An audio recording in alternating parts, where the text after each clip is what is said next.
It was showing them. They showed the store there. Yeah, but your father. Okay, so your father came over from. He was born in Damascus. Right. No, he was born in Beirut. Right. And your mother was born in Tripoli. And the two of them married overseas in the old country. Mm-hmm. And they came over with her parents. With her parents, right. And they lived in, they had 3 row houses on Q Street in Georgetown. Well, you know, when they came over, my grandparents had a coffee shop. Right. Right across from the old Rialto Theater. Yeah. My grandfather used to run the coffee shop. Right. And my grandmother used to do all the big cooking.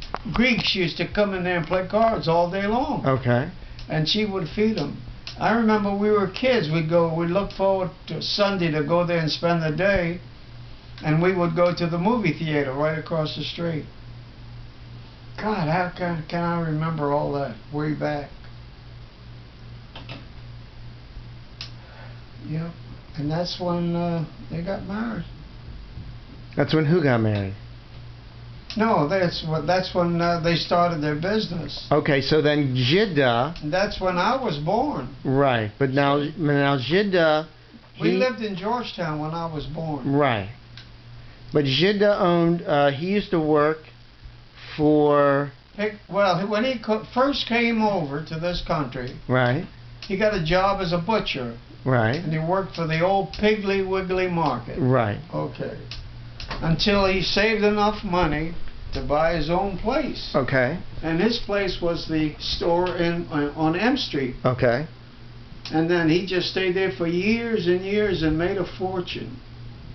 Made a fortune and was able to buy those 3 houses in Georgetown. And you don't remember where you lived before the houses in Georgetown? We lived there. You lived in Georgetown. I know, but the houses. No, but you said. But what about before he bought? My grandparents. What about before he bought the houses?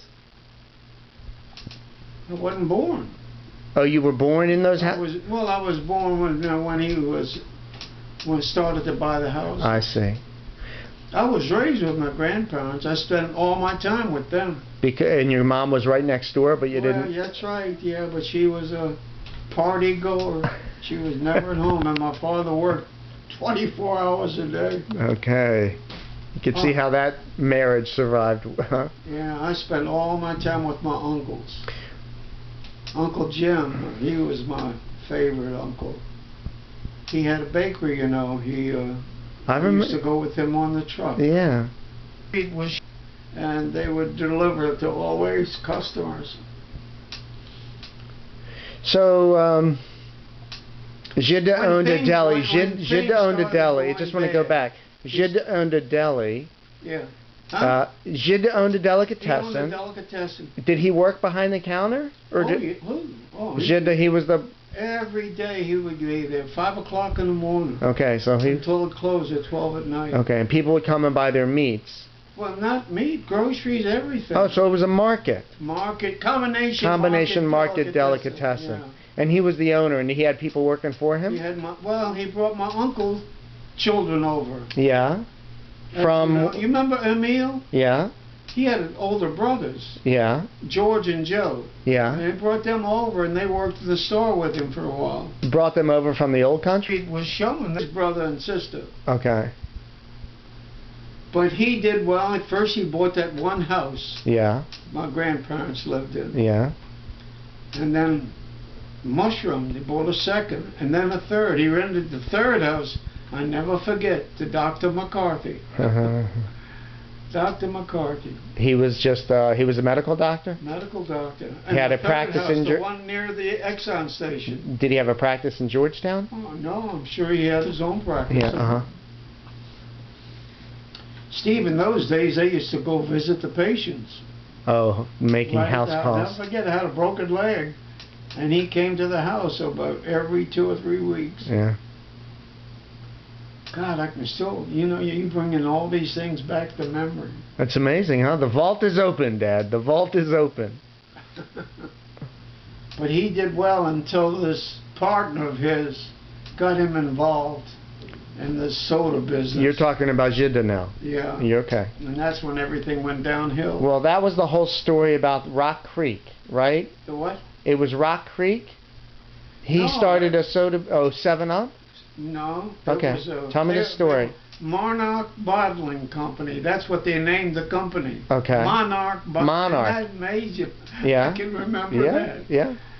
And they bought the trucks and all the equipment and everything, and he more or less financed it. Yeah. By selling the house. Yeah.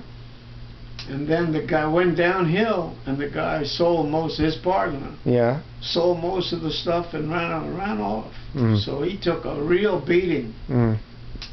And then he sold the second house. Mm. I got to the point where he had nothing, and he belonged to the Masons. He was very, very high in the Mason because he contributed so much. The Freemasons. Yeah. Yeah. He became a Shriner. And I never forget, because he But was Shriners and Masons brother, are two different things. Huh? Those are two different fraternal orders. The Shriners Well, and the Masons. When you get all the way up to the top, you're a Shriner. You buy your way up. Okay. In those days. Okay. But I never forget, we got to the point where he would send me there to beg for money. To the Masons? I used to hate that. Oh my God, really? Ask for help, yeah. Oh. Because he was a charter member, see? And did they help? Got to the point that just... He would send you, he wouldn't go himself? He wouldn't go. Because he was too proud? He was embarrassed, yeah. Ashamed. And he would send his kid? Well, I was a young kid. I didn't know any difference. So I'd just go in God. there and tell them I was representing my dad and we needed help. And they did help us 2 or 3 times, but that was the extent of it. It was showing that him, your mother, and never really were compatible. The two of them, right. Yeah. Well, was it an arranged marriage? Huh? Was it an arranged? It was an arranged marriage. It didn't really materialize. Okay. Because he had the children. Yeah. He had me and my sister. Yeah. And brother. Yeah. But things fell apart, and he just left the family, went on his own. When things went real bad, he couldn't support us. I never forget. I used to deliver 3 different newspapers routes. In those days, they would deliver, to the houses. And Uncle George and I had our own route. And I struggled to help the family. I used to go to school every morning. I would go down when business was good. I think you've heard the story many times. And I would take the receipts because he banked in Roslyn. The bank in Roslyn, Virginia? Yeah. And I used to roller skate over the bridge to the bank in the morning before I went to school and took his deposits to make the deposit before I came back. Then he packed me a big lunch, and I'd roller skate up to school. And how old were you at that point? 12, 13 years old. So that's my daughter's age. Huh? That's my daughter's age. I just can't imagine her roller skating across a highway bridge. To a bank, and how did you make a deposit? Just drop it into an No, make a deposit when the bank opened up. But you were 13 years old. They let a 13-year-old make a deposit? What difference did it make? Yeah. I don't know. It just seems so. I remember. And then I would come back, and he'd pack me the biggest lunch. Yeah. Then I'd roller skate all the way up to junior high school. I went to Gordon Junior High School. I tell you, I was lucky. And not only that, I was cramming to get my education, every now and then I would. And then, you heard the rest of the story. I had to drop out of high school in my senior year. And I was a straight A student. He had to drop out because? To take it. Well, he had a stroke. He had that business, and he couldn't. Don't you? Well, I don't know if you remember that. He was in a furniture business. Was that before I you? do. I remember. Yes, I do remember that. Yeah. Wait, it was a shoe business? No, that's later. Later, that's what I remember. A cobbling business. I don't remember the furniture business. Was this in Georgetown as well? No. Well, he sold the store. In He sold the deli? it to his partner. Yeah. And then he went into the shoe business. He became a shoe. He was a butcher, a shoemaker, and. What did he do? The furniture store. What was the furniture store? Well, that was a